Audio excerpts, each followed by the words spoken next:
자, 우리 5계명 권위의 존중에 대해서 우리 한번 살펴보도록 하겠습니다. 출애굽기 20장 12절 말씀 우리 다 같이 읽어보겠습니다. 시작. 내 부모를 공경하라. 그리하면 내 하나님 여호와가 내게 준 땅에서 내 생명이 길리라. 아멘. 우리가 계속 살폈듯 10계명은 크게 두 가지 주제로 나눌 수가 있죠. 1계명부터 4계명까지는 하나님에 대한 계명, 그리고 5계명부터 10계명까지는 사람에 대한 계명으로 나눌 수 있습니다. 그래서 10계명의 앞부분은 하나님을 어떻게 섬길 것인가, 다르게 표현하면 하나님을 어떻게 예배할 것인가에 대한 내용이 담겨 있죠. 1계명은 바른 예배의 대상, 2계명은 바른 예배의 방법, 형상으로 만들지 말고 가시적인 것으로 만들지 말고 말씀으로만 하나님을 예배해야 된다라는 것을 가르쳐주고, 3계명 하나님의 이름을 망령되게 부르지 말라라고 하는 것은 예배의 태도를 가르쳐줍니다. 우리가 하나님을 예배할 때는 경외함으로 하나님을 예배해야 된다. 그리고 4계명 안식일을 기억하여 거룩히 지키라라는 말씀은 바르게 예배해야 할 시간이 있다는 거죠. 우리가 예배할 시간이 바로 거룩한 주일이다라는 것을 10계명을 가르쳐줍니다. 그래서 1계명부터 4계명까지는 하나님을 바르게 예배하는 방법을 가르쳐줍니다. 그 가운데 이제 오늘부터는 5계명부터 이제 마지막 10번째 계명을 우리가 살펴볼 텐데, 이 사람에게 대한 계명, 사람을 우리가 섬겨야 하는, 사람을 대해야 하는 방법 중에 가장 중요한 것이 있는데 그것이 바로 부모와의 관계다라는 것이죠. 여러분, 인간관계에 있어서 가장 중요한 관계는 바로 부모와의 관계입니다. 그래서 성경은 5계명에 내 부모를 공경하라 라는 말씀으로 우리에게 가르쳐주고 있죠. 자, 그럼 살펴봅시다. 왜 부모를 공경해야 하는가? 당연히 나를 낳아주셨고 나를 길러주셨고 그 고마움 때문에 우리는 공경을 드려야 함이 마땅합니다. 사실 그러나 그러한 이유는 꼭 교회를 다니지 않아도, 예수를 믿지 않아도 그런 마음은 다 가질 수 있는 것이죠. 특히 유교에서는 자기를 낳아주고 길러주신 부모에 대한 지극한 효도를 강조하고 있는 것 아니겠습니까? 굳이 성경에서 세상 사람들도 다 아는 이런 내용을 윤리적인 내용으로서 담고 있는 것이겠습니까? 그런 것이 아닌 것이죠. 하나님은 이 부모 공경을 통해서 어떤 특별한 진리를 우리에게 가르쳐주기 위함입니다. 무슨 말이냐면, 우리가 부모를 공경해야 하는 이유는, 기독교에서는 어떤 이유로 우리는 부모를 공경해야 하냐 하면 부모라는 존재가 하나님을 대리하기 때문입니다. 하나님을 대리하는 존재로 하나님은 우리에게 부모라고 하는 존재를 세워주신 것이지요. 그래서 여러 부분에서 부모는 하나님을 대리합니다. 어떻게 해요? 첫 번째로 보면 낳아주심으로 하나님의 창조를 대리합니다. 우리는 하나님의 창조물이죠. 피조물입니다. 하나님이 우리를 창조하셨습니다. 그러나 하나님이 우리를 직접 손으로 창조하진 않으셨죠. 물론 첫째 사람 아담은 그렇게 창조하셨지만 우리는 어떻게 창조하셨습니까? 부모님을 통해 창조하셨다고요. 즉 부모님이 하나님을 대신하여 우리를 창조하게 되는 것입니다. 그래서 낳아주심으로 하나님의 창조를 대리합니다. 그리고 두 번째는 부모님을 길러주시고 교육시켜주심으로 하나님을 대리합니다. 하나님은 우리를 자라게 하시고 우리에게 지식을 불어넣어 주시고 또 어떤 감정적인 성장을 우리에게 주시는데, 그저 단순히 그냥 자연스럽게 되는 것이 아니라 부모라고 하는 존재를 세워주심을 통해 하나님을 대신해서 자라게 하고 교육시켜주고 이렇게 번듯한 청년으로 자라게 하는 것이죠. 그렇기 때문에 하나님을 대리하는 존재이기 때문에 우리는 부모님을 섬겨야 한다는 것입니다. 여러분 생각해 보십시오. 유교에서는 부모님이 낳아주시고 길러주시고 그 존재만으로도 부모님을 공경해야 된다라고 가르치고 있습니다. 그래서 여러분, 부모님이 그러면 돌아가시면 그 고마움은 사라지는 것입니까? 부모님이 돌아가시면 그 고마움은 이제 없어지는 것입니까? 아니죠. 그렇기 때문에 유교에서는 부모님이 돌아가셔도 그 사랑이 남아있기 때문에 제사를 지냅니다. 그죠? 기독교에서는 부모님에 대한 고마움이 사라졌기 때문에 제사를 안 지내는 것입니까? 그게 아닌 것이죠. 하나님을 대리하는 존재이기 때문입니다. 즉 우리가 이 땅에서 부모라고 하는 존재는 하나님을 대행하고 하나님을 대리하기 때문에 우리는 섬기는 것입니다. 물론 고마운 마음과 감사하는 마음은 있죠. 그러나 죽어서는 어떻게 됩니까? 저와 여러분들이 죽으면 부모와 자녀와의 관계가 계속될까요? 그렇지는 않습니다. 여러분, 천국에 가면 장가 가는 일도 없고 시집 가는 일도 없다 그랬어요. 이게 무슨 말이냐 하면 가족 관계라는 것이 없다라는 말이에요. 우리는 천국에 가면 하나님을 한 아버지로 모시고 함께 살아가는 형제 자매가 됩니다. 그래서 교회는 어떻게 말합니까? 형제 자매라고 서로를 그렇게 지칭하죠. 우리 교단에서는 주로 운동원, 청년 이렇게 많이 하지만 일반적으로는 다 형제 자매입니다. 그죠? 그래서 천국에 가면 여러분 부모님을 물론 볼 겁니다. 관계하죠. 그러나 부모와 자식과의 관계 속에서 천국에서의 삶이 이어지지는 않습니다. 형제가 되고 자매가 됩니다. 재미있겠죠? 부모님에게 형, 엄마에게 언니, 이렇게 하면 좀 재미있겠죠. 물론 그런 것과도 다른 차원이 틀린 천국의 삶이 펼쳐질 것입니다. 그렇기 때문에 이 땅에서 부모님은 하나님을 대행하는 그 역할이 끝나면 우리는 더 이상 제사라든지 이런 표현들을 하지 않는 것이죠. 물론 고마운 마음은 여전히 남아있는 것이죠. 그러나 우리는요, 살아있을 때, 제사를 지내는 사람들보다 살아있을 때 부모님에게 더 큰 공경, 더 큰 섬김, 더 큰 효도를 할 수 있어야 됩니다. 예수 믿는 사람들이 부모도 모르고 부모님을 외면하고 교회에만 열심히 다니면서 나는 하나님을 위해서 부모님은 조금 덜 섬겨도 괜찮다라고 생각하는 것은 여러분 결코 그렇지 않습니다. 잘못된 생각입니다. 하나님을 믿는 사람은 부모님을 더 공경하고 더 잘 섬겨야 되죠. 여러분, 눈에 보이는 하나님의 대리인을 섬기지 않으면서 눈에 보이지 아니하는 하나님을 섬긴다? 거짓말입니다. 안 되는 것입니다. 불가능한 것이에요. 여러분, 눈에 보이는 하나님의 대리인을 잘 섬기는 것이, 궁극적으로 본다면 하나님을 잘 섬기는 것이 됩니다. 물론 조금 이따 또 살펴보겠지만 우리는 주 안에서 부모님을 공경하고 섬겨야 되는 것이죠. 그러나 분명한 것은 부모님을 잘 섬기는 것이 궁극적으로 하나님을 잘 섬기는 것이 됩니다. 그렇다면 어떻게 부모님을 공경하는 것이 되겠습니까? 이 공경이라는 말의 히브리어를 살펴보면 가베드라는 말입니다. 가베드. 가베드라는 말은 주로 무겁다라는 뜻을 가지고 있어요. 무겁다. 즉 부모님을 무겁게 여겨야 된다. 다르게 표현하면 소중하게 여겨야 된다라는 의미로 해석할 수 있겠죠.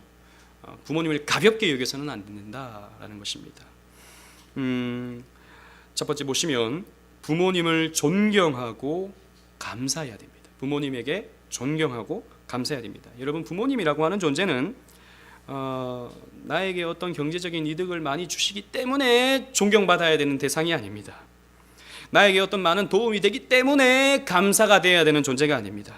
여러분, 부모님은 부모님이라고 하는 그 하나님의 대리인 존재로서 마땅히 존경과 감사를 받아야 하는 분입니다. 아무리 나에게 많은 것을 해주지 않는다 하더라도 때로는 나를 외면하기도 하고 때로는 나에게 상처를 주기도 하고 때로는 죄송합니다, 이런 표현이 좀 어떨지 모르겠지만 버렸다 할지라도 부모님이 자신을 좀 버렸다 할지라도 낳아주신 하나님의 대리인이라고 하는 이 큰 이유가 있기 때문에 부모님은 마땅히 존경과 감사를 받아야 되는 거예요. 여러분들 하늘에서 뚝 떨어진 사람이 있습니까? 여기서 하늘에서 뚝 떨어져서 이 땅에서 살아가게 된 사람이 있습니까? 봉황이 물고 와서 여러분 이렇게 자란 사람이 있습니까? 아래서 깨어난 사람이 여기 혹시 있습니까? 없잖아요.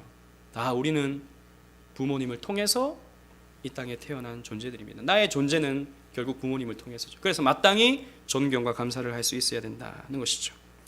만약에 이 존경과 감사하는 마음이 없다면 여러분, 부모님을 섬기는 것이 어떻게 되겠습니까? 피곤한 일이 되죠. 부담이 되죠. 마지못해 하는 일이 되어버립니다. 의무가 되어버리고 맙니다. 여러분, 그러나 반대로 감사하는 마음이 있다면, 존경하는 마음이 있다면 부모 공경이라고 하는 것은 굉장히 기쁜 일이 될 것입니다. 기쁘게 할 수 있는 일이 될 것입니다. 그렇기 때문에 우리는 늘 마음으로도 감사하는 마음과 존경의 마음을 담으려고 노력해야 되는 것이에요. 아무리 자랑할 것 없는, 능력 없는 부모라고 할지라도 말입니다. 그리고 사실 오늘날 우리 이 사회에서는 그래도 여기에 있는 여러분들을 제가 봤을 때는 대부분 부모님의 사랑을 듬뿍 받고 자란 사람들 아닙니까?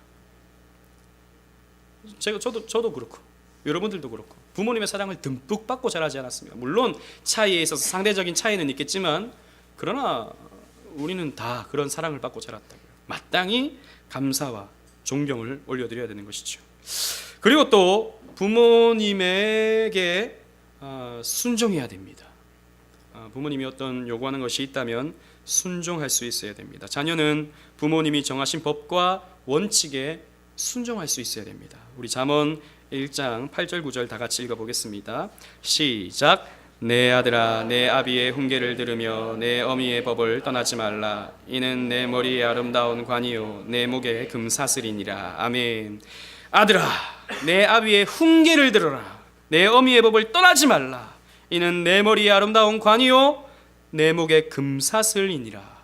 즉 부모님의 말씀을 잘 들으면, 훈계를 잘 들으면, 부모님이 정한 법을 잘 지키면 어떻게 되는가? 아름다운 관을 쓴다. 그리고 목에 금사슬을 하게 된다. 이런 무엇입니까? 단순히 그냥 금관, 금목걸이 이런 게 아니라 잘 된다는 것이죠. 축복받는다는 것입니다. 하나님은 부모님을 잘 섬기는 자에게 이런 축복을 약속해 줍니다. 그래서 이 십계명의 말씀에도 어떤 말씀이 붙어 있습니까? 네가 이 땅에서 잘 되고 장수하리라 라는 말씀이 붙어져 있는 것이죠. 부모님 공경이라는 것은 축복을 받게 하는 열쇠인 것입니다. 그러나 그것도 여러분 너무 문자적으로 받아들일 필요는 없습니다. 그럼 부모님 잘 섬기면 무조건 오래 삽니까? 그런 건 아니죠, 그죠? 그러나 그만큼 하나님께서 주시는 복이 있다라는 것을 의미하는 것입니다. 성경은 또 부모님에게 순종하지 않는 것은 죄다라고 가르쳐주고 있습니다. 심각한 죄인 것을 가르쳐줘요. 잠언 30장 17절 말씀 다 같이 읽어보겠습니다. 시작. 아비를 조롱하며 어미 순종하기를 싫어하는 자의 눈은 골짜기의 까마귀에게 쪼이고 독수리 새끼에게 먹히리라. 아멘. 아비를 조롱하며 어미 순종하기를 싫어하는 자의 눈은, 이 눈은 다른 눈이 아닙니다. 이 눈입니다. 눈이 어떻게 된다? 까마귀에게 쪼인다는 거죠. 얼마나 잔인합니까?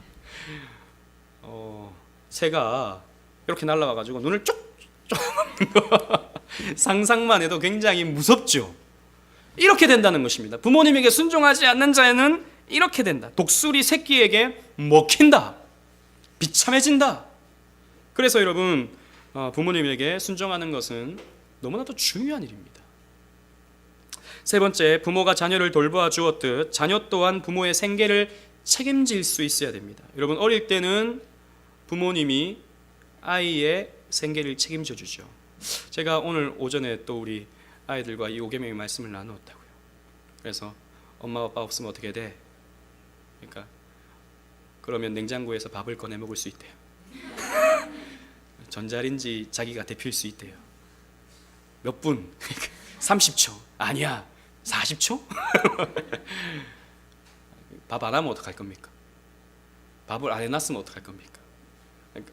그러면 자기들도 못 산다 이거죠. 아이들은 부모님 없으면 못 삽니다. 그죠?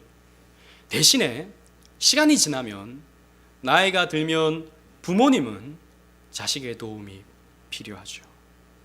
물론 오늘날에는 각종 연금에다 뭐에다 사회복지 시설 혹은 사회복지 제도 이런 것들이 앞으로 가면 갈수록 조금 잘 되긴 하겠지만, 그러나 그것 갖고도 살아가기는 굉장히 힘들죠. 여러분, 부모님이 약해짐과 동시에 여러분들은 강해집니다. 젊은 사람들 말입니다. 여러분들은 강해집니다. 여러분들은 본격적으로 사회생활에 시작하게 되죠. 그렇기 때문에 부모님이 경제적인 여력이 줄어들었을 때 여러분들이 최선을 다해서 부모님을 섬길 수 있는 것, 당연한 일이고 마땅한 일입니다. 그래서 여기 청년들 많이 와 있는데 다 직장생활 하고 있으면 그럼 반드시 지금부터 단 얼마라도 용돈을 드릴 수 있어야 됩니다. 안 드리고 있는 사람 혹시 있는지 모르겠다만, 여러분들이 돈을 벌고 있으면 지금부터 용돈을 드릴 수 있어야 됩니다. 저도 사실 많이 못 드리지만 그러나 돈을 버는 여러분들은 용돈을 드려야 됩니다. 내가 이거 모아놨다가 나중에 시집 가야 되는데, 아니에요 여러분. 그 모아놨던 거 나중에 나옵니다. 이렇게 할 수 있어야 돼요. 예.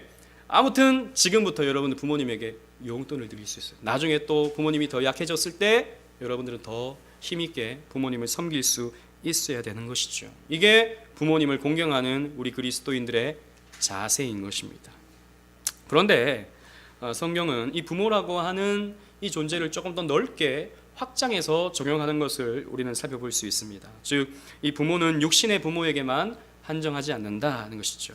우리의 신앙의 선배들이 정리해 놓은 대요리문답, 웨스트민스터 신앙고백서 대요리문답의 124문을 살펴보면 이렇게 답을 하고 있습니다. 제가 문을 읽어보겠습니다. 여러분들이 답을 다 같이 읽도록 하겠습니다. 제5계명에 있는 부모는 누구를 뜻합니까? 시작. 제5계명에 있는 부모는 육신의 부모뿐 아니라 연령과 은사에 있어서의 모든 윗사람과 특히 하나님의 규례에 의하여 가정과 교회와 국가를 막론하고 우리 위에 권위의 자리에 있는 자들을 뜻합니다.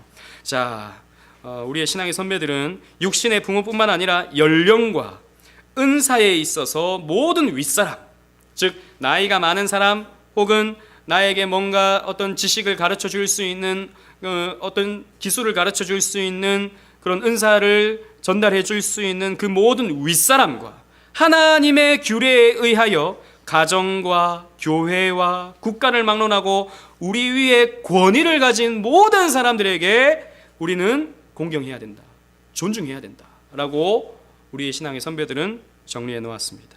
그래서 여러분, 부모라고 하는 것은 단순히 육체적 부모에게만 해당하는 것이 아닌 것이죠. 우리 크가지 몇 가지만 살펴보겠습니다. 국가 위정자를 성경은 아버지라고 표현합니다. 요셉은 당시 불신 국가의 왕이었던 바로를 아버지라고 표현합니다. 다 같이 읽어보겠습니다. 창세기 45장 8절 시작. 그런즉 나를 이리로 보낸 이는 당신들이 아니요 하나님이시라. 하나님이 나를 바로에게 아버지로 삼으시고 그 온 집의 주로 삼으시며 애굽 온 땅의 통치자로 삼으셨나이다. 아멘. 자, 나를 이리로 보낸 이는 당신들이 아니요 하나님이시라. 하나님이 나를 바로에게 아버지로 삼으시고, 즉 바로가 나의 아버지가 되게 하셨다라고 요셉은 표현하고 있습니다. 여러분, 바로는 불신자였어요. 하나님 믿는 사람이 아니었습니다. 그럼에도 불구하고 그 나라의 지도자였던 바로를 아버지라고 표현하고 있는 것이죠.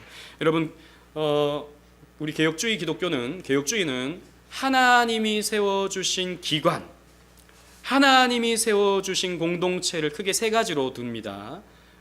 여러분 혹시 아십니까? 무엇이 있을까요? 이 손이 한번.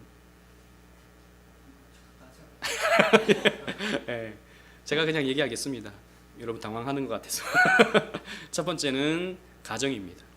가정은 하나님이 세우신 공동체입니다. 두 번째는 교회입니다. 교회는 하나님이 세우신 공동체예요.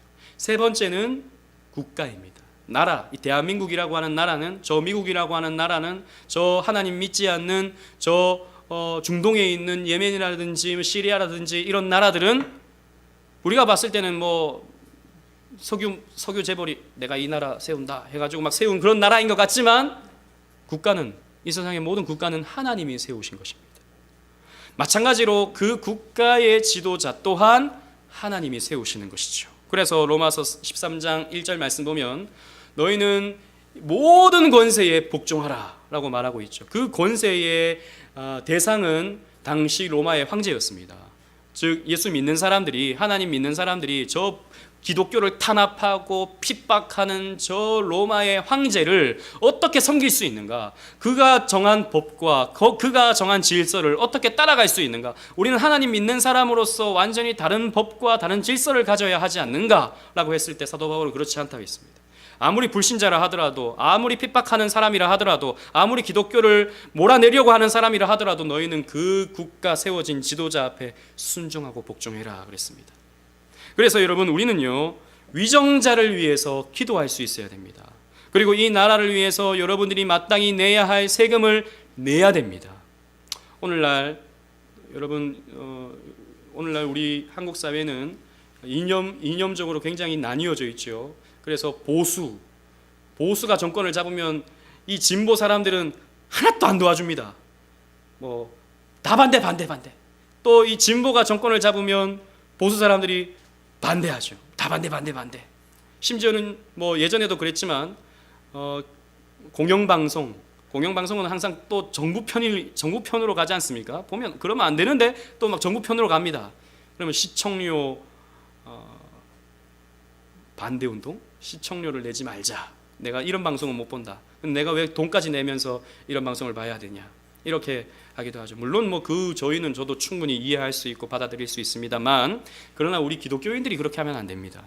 여러분들은 나라에 마땅히 내야 할 세금을 내야 하고, 국가 질서에 여러분들은 순종해야 되고, 그 법 테두리 안에서 여러분들은 살아가야 돼요. 그리고 국가 지도자를 위해서 여러분들이 기도해야 됩니다. 아무리 마음에 안 드는 사람이라 하더라도, 아무리 여러분들이 받아들일 수 없는 정책을 편다 하더라도 받아들여야 돼요. 단 주 안에서. 이 말이 참 중요합니다. 주 안에서. 예를 들자면 앞으로 우리나라가 그렇게 될 거라고 저는 생각하고 있는데, 그렇다고 해서 우리가 그냥 아무런 반대 없이 받아들이면 안 되는 것들이 있죠. 뭐 학생 인권 조례라든지, 또 동성결혼 합법화라든지, 또 이런 반성경적인, 반기독적인 이런 정책을 펼 때 우리는 언제든 반대해야 됩니다. 왜? 그건 진리와 어긋나니까, 하나님의 뜻과 어긋나니까. 그런 거에 대해서는 우리는 명확하게 반대를 할 수 있어야 됩니다. 그러나 그것이 아닌 어떤 정책적인 부분에 있어서, 어떤 질서적인 부분에 있어서 순종해야 될 것은 우리는 순종해야 되는 것이죠. 국가의 지도자는 여러분 마음에 들든지 마음에 들든지 않든지 하나님이 세워주셨습니다. 하나님은 지금 우리 시대에 우리에게 뭔가를 깨닫게 해주시고, 우리에게 최고의 삶을 허락해 주시려고 우리가 이해할 수 없는 방법으로 그 지도자를 하나님이 세워주신 거예요. 그걸 우리가 받아들일 수 있어야 됩니다. 두 번째, 스승을 성경은 아버지라고 표현합니다. 엘리사는 자신의 스승이었던 엘리야를 향하여 아버지라고 표현합니다. 열왕기하 2장 12절 말씀입니다. 다 같이 읽어보겠습니다. 시작. 엘리사가 보고 소리 지르되 내 아버지여 내 아버지여 이스라엘의 병거와 그 마병이여 하더니. 자, 엘리야는 엘리사의 스승이었죠. 그리고 엘리야가 이제 병거를 타고 하늘로 올라가고 있습니다. 그때 엘리사는 내 아버지여 내 아버지여 라고 하고 있습니다. 엘리야가 엘리사의 아버지입니까? 육체적 아버지입니까? 아니, 성도 엘씨고 이름도 비슷한 거 보니까 좀 가족 관계인 것 같은데, 여러분 그러면 여러분 성경을 잘못 본 겁니다. 그게 아니죠, 그죠? 스승과 제자의 관계입니다. 그런데 성경은 이 스승을 가리켜서 아버지라고 표현하고 있는 것이죠. 여러분 학교 은사님을 공경하고, 또 여러분들을 지도해주고 여러분들을 옆에서 보살펴주는 어떤 선생님 혹은 멘토가 있다면 여러분 우리는 마땅히 존중하고 공경해야 할 것입니다. 특히 요즘에는 학교의 이런 교권이 다 무너지고 말았지 않습니까? 가끔씩 그런 뉴스들을 보면 저는 정말 깜짝깜짝 놀라요. 선생님이 수업을 하고 있는데 학생들이 일어나서 수업을 반대하고, 선생님이 막 수업을 하고 있는 중에 학생들이 선생님을 놀려먹고, 혹은 지난번 뉴스를 봤을 때는 선생님이 수업하고 있는 중에 몇몇 자기가 용감하다고 막 하는 사람, 약간 머리가 약간 이상하게 된 학생이 나와가지고 선생님을 막 때리기도 하고, 수업 시간에 이런 모습들 있지 않습니까? 저도 예전에 학교 다닐 때 그런 애들 꼭 있었어요. 선생님이 야 조용해 그러면 꼭 저쪽에서 한 명이 싫은데요 이런 애들이 있거든요. 야 그게 무슨 말이야? 그러면 뭐 말할 수도 있죠. 뭐 이런 애들 있거든요. 그러면 옆에서 또 오, 용감하다 막 이러면서 그런다고요. 용감한 게 아니고 정신 나간 것이죠. 용감한 게 아니죠. 그 교육을 못 받아서 그런 겁니다. 그런 친구들에게는 매를 들어줘야 돼요. 그렇게 건방진 태도가 어떤 결과를 맞게 되는지 심판해야 되는 것입니다. 매로서. 아무튼 교권이 다 무너지고 있는데, 이런 부분에 있어서 우리 기독교인들은 이런 가르쳐주는 선생님들에 대한 존중을 나타내 보여줄 수 있어야 됩니다. 단순히 선생님을 돈 받아먹는 직업인으로서 여기서는 안 되는 것이죠. 아무리 요즘에 선생님들이 실제로 자신을 직업인으로 생각하고 학생들을 그저 내가 가르쳐야 하는 대상쯤으로만 여기는 선생님들이 많다 하더라도, 우리 그리스도인들은 그렇게 해서는 안 됩니다. 선생님이 되었다면 아이들을 정말 바르게 옳은 길로 인도하려고, 또 내가 가진 지식을 잘 전수해 주려고 애를 써야 되고, 학생들은 그 선생님이 실제로 직업인이라 하더라도 그 선생님의 가르침에 순종하고 따르는 그런 모습들이 있어줘야 되는 것입니다. 왜냐하면 하나님의 대리인이기 때문입니다. 이 부분에 있어서 선생님이 아니면 누가 나에게 그런 것들을 가르쳐 줍니까? 기본적인 지식들을 누가 나에게 가르쳐 줍니까? 누군가는 가르쳐 줘야 되거든요. 그게 바로 선생님이다라는 것이죠. 마지막 세 번째, 교회의 지도자를 아버지라고 표현하고 있습니다. 사도 바울은 고린도 교회의 영적 아버지였습니다. 바울에게 있어서 그들은 자녀와도 같았습니다. 고린도전서 4장 15절 말씀을 우리 다 같이 읽어보도록 하겠습니다. 시작. 그리스도 안에서 1만 스승이 있으되 아버지는 많지 아니하니 그리스도 예수 안에서 내가 복음으로써 너희를 낳았음이라. 아멘. 교회에 아버지가 있다. 근데 아버지가 많지 아니하다. 그런데 나는 너희를 복음으로써 낳았다. 사도 바울이 고린도 교회를 향하여 하고 있는 말입니다. 즉 내가 너를 낳았다라고 하는 표현은 내가 너희의 아버지다라고 하는 표현으로도 이해할 수 있는 것이죠. 교회의 지도자는 영적 양육자입니다. 육신의 부모는 여러분들을 육신적으로 키우지만 여러분들의 신앙은 교회의 목사님들이, 전도사님들이 여러분들의 신앙을 키워가는 것입니다. 그렇기 때문에 성도는 마땅히 가르치는 장로인 목사, 다스리는 장로인 장로님의 권위를 존중하고 그 지도에 순종하며 따를 수 있어야 하는 것입니다. 최근에 요즘에 뉴스에서는 교회가 너무 많이 나와요. 물론 교회가 잘못한 부분들이 많죠. 근데 사실 이런 시대적인 흐름도 저는 종말의 한 징조라고 봅니다. 그런데 앞으로 가면 더 할 겁니다. 얼마 전에 이제 우리가 잘 아는 교회, 저 큰 교회 에서 이제 문제가 있어서 난리가 났잖아요, 그죠? 저 강남에. 근데 어느 이제 뉴스 채널에서 그 교회의 결정에 불만을 가진 사람들을 인터뷰하는 겁니다. 인터뷰. 인터뷰 하는 건 하는 거라고 생각합시다. 근데 인터뷰를 하는데 제가 깜짝 놀랐어요. 그 교회의 결정에 반대하는 대학생에게 찾아가서 이 결정에 어떻게 생각하느냐. 나는 반대한다. 이거는 정의롭지 못하다. 이건 바르지 못했다. 제가 그게 옳고 그르고를 떠나서 사실 그 대학생이, 여러분 물론 제가 대학생을 비하할 마음은 전혀 없습니다. 그런데 제가 말씀드리고 싶은 것은 오늘날 이 젊은 사람들의 마음속에 있는 그 깊숙한 곳에서는 교회의 질서에 대한 반감, 교회의 치리에 대한 어떤 반대, 교회가 정한 길에 대한 어떤 다른 길을 걷고 싶은 본성, 이런 것들이 너무나도 많다는 것이죠. 순종하는 것, 교회의 제도에, 교회의 질서에, 교회의 가르침에 순종하는 것은 너무나도 당연하고 필요한 것인데, 마치 자기가 반대를 하면, 다른 생각이 있다라고 말을 하면 좀 나이스해 보이는, 멋져 보이는, 뭔가는 생각이 있어 보이는 이런 시대적인 흐름들이 너무나도 많다는 것이죠. 그래서 대학생에게 가서 인터뷰를 하는 것입니다. 어떻게 생각하냐? 저는 그것은 아니라고 생각합니다. 물론 대학생이 충분히 알 수도 있고 판단할 수 있는 나이지만, 사실 교회라고 하는 이 시스템은 세상적인 관점에서 바라보면 이해를 못할 곳이 교회입니다. 사실 너무 비효율적이고 비합리적인 요소들이 교회 안에 굉장히 많습니다. 왜냐하면 교회는 세상법에 의해서 다스려지는 것이 아니라 성경의 원리에 따라서 다스려지기 때문이죠. 그러니까 세상적인 관점에서 보면 이해가 안 되는 것입니다. 그런데 이 대학생이 사실 신학 공부를 한 것도 아니고 또 교회에 깊숙이 들어와서 교회에 돌아가는 것을 다 할 수 있는, 사실 대학생들이 그런 걸 다 할 수 없잖아요. 그런데 그 대학생에게 가서 이렇게 질문을 하고, 혹시 부목사에게 물어보던가 아니면 장로님에게 물어보던가, 그것도 아니고 대학생에게 가서 물어보는 이런 것들, 저는 합당치 않은 것이라고 생각합니다. 중요한 것은 교회는 순종하는 공동체입니다. 여러분, 어느 교회가 질서 있게 움직이는 교회인가? 저는 제가 지금 그렇게 되기를 원한다는 말이 결코 아닙니다. 그러나 저는 그렇게 되기를 한편으로 또 원하죠. 저는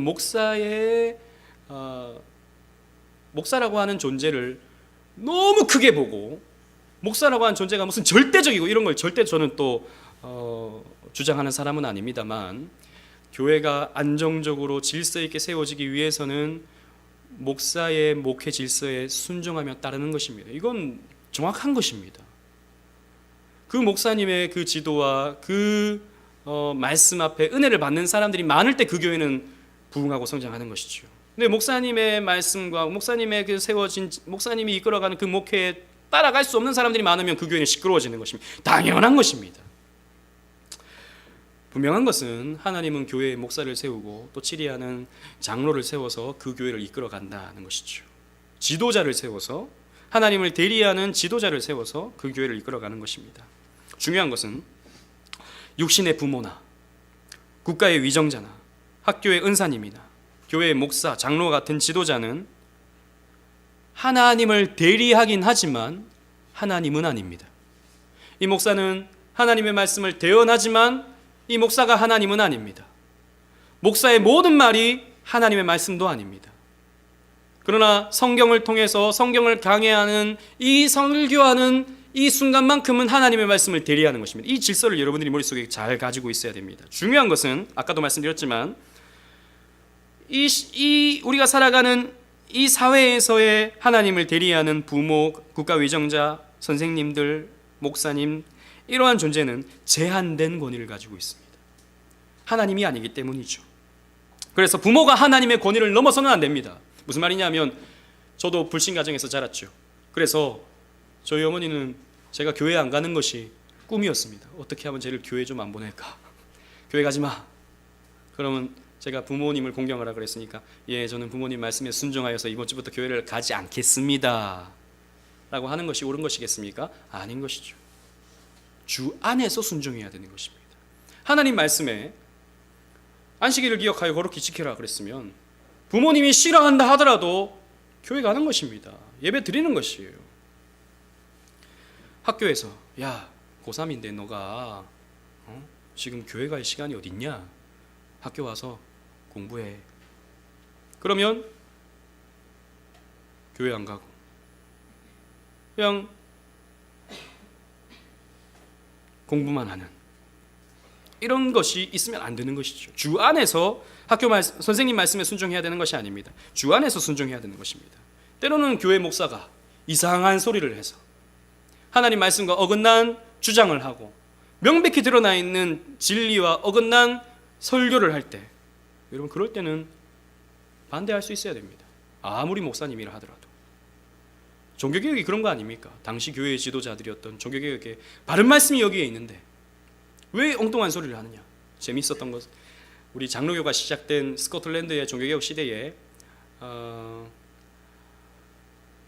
한 교회에서는 이제 종교개혁이 어느 정도 이제 스코틀랜드에서 펼쳐져 가고 장로교회가 어느 정도 자리를 잡아갈 때였습니다. 그런데 당시에 이제 왕이 카톨릭으로 이렇게 가려고 하는 그런 마음이 있었어요. 그래서 카톨릭적 요소를 교회 안에서 조금씩 쓰기 시작했습니다. 그때 이제 앉아있던 교인들이 들고 일어났던 것이죠. 들고 일어날 정도가 아니었습니다. 당시 앉아있던 의자를 집어던졌어요. 목사님을 향해서. 재밌겠죠. 그 그림도 있습니다. 그 어느 소녀가 먼저 그 의자를 집어 던졌다고요. 그래서 그 그림이 딱 있어요. 스코틀랜드 그 교회에 가면 의자를 집어 던진 멋진 장면이다 이거죠. 즉 로마 카톨릭적인 요소를 그 교회에서 가르치고 요구하는 것. 그럴 때는 의자를 집어 던져라 이렇게 되는 것이죠. 이 잘못된 가르침, 이단적 가르침, 비성경적, 반성경적 가르침을 교회가 할 때는 언제든지 저항할 수 있어야 됩니다. 종교개혁 정신이죠. 하나님의 권위를 넘어서는 안 되는 것입니다. 하나님 말씀과 반대되는, 하나님 말씀과 다른 명령과 요구를 할 때는 반드시 우리는 저항하고 또 반대해야 하는 것이죠. 말씀을 맺겠습니다. 오늘날 시대는 권위가 무너진 시대입니다. 그래서 오늘날은 권위를 좀 내려놓아라. 탈권위주의 시대죠. 그래서 조금만 뭐 권위를 내세우면 갑질한다고 난립니다. 너무 심할 정도로 난립니다. 제가 봤을 때는 정당한 권위조차도 내세웠다가는 오늘날에는 난리가 나요. 물론 권위에 대해서 무조건 순종을 요구하는 권위주의는 결코 바람직하지 않을 것입니다. 그러나 권위 자체는 인간 사회에서 너무나도 소중하고 필요한 질서입니다. 하나님이 그렇게 창조 질서로 만들어 두셨어요. 이런 사람들을 하나님이 대신 세워서 다스리도록 만들어 주셨다고요. 그런데 그 권위에 반대하고 그 권위에 거스르고 그 권위에 순종하지 않을 때 이 사회는 복잡해지고 갈등이 일어나고 엉망진창이 되어버리고 마는 것입니다. 그래서 여러분, 부모님은 부모님으로서의 권위가 있어야 됩니다. 부모가 권위가 있어야 돼요.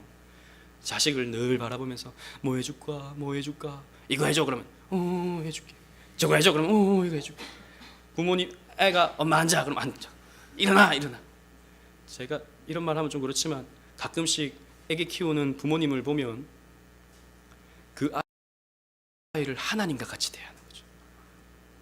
막 웃어주면 아이고 웃어준다고 막 이렇게 좋아합니다. 애를 바라보면서 온갖 찬양을 하고 온갖 경배를 하는 그런 모습들을 저는 많이 봅니다. 애가 거의 하나님이 돼버리죠. 점점 성장하면서 부모님은 아이를 위해서 온갖 헌신과 온갖 노력을 하는 것을 보게 됩니다. 그게 여러분 우상숭배예요. 그게. 그러면 그 아이는 자기가 하나님인 줄 알죠. 자기가 하나님이니까 부모님은 신하쯤으로 여기고 마음대로 해버리는 것입니다. 이렇게 부모님은 부모님으로서 권위가 있어야 돼요. 잘못하면 때리고, 잘못하면 뭐라고 하고, 이거 해 저거 해, 그건 맞아, 때로는 칭찬도 하고 때로는 징계도 하고, 그런 게 부모인 것이죠. 마찬가지입니다. 하나님이 세워주신 이런 여러 하나님의 대리자들의 우리는 그 권위를 존중하고 따라갈 수 있어야 한다. 하나님은 그 권위를 사용하실 때 우리의 부모, 위정자, 스승, 목사를 세워서 사용하시기 때문입니다. 하나님은 이렇게 질서 있게 우리를 다스려 가시고 우리를 통치해 가십니다. 그 사실을 꼭 기억하면서 하나님이 세워주신 권위에 순종하시는 저와 여러분들 되시기를 바랍니다.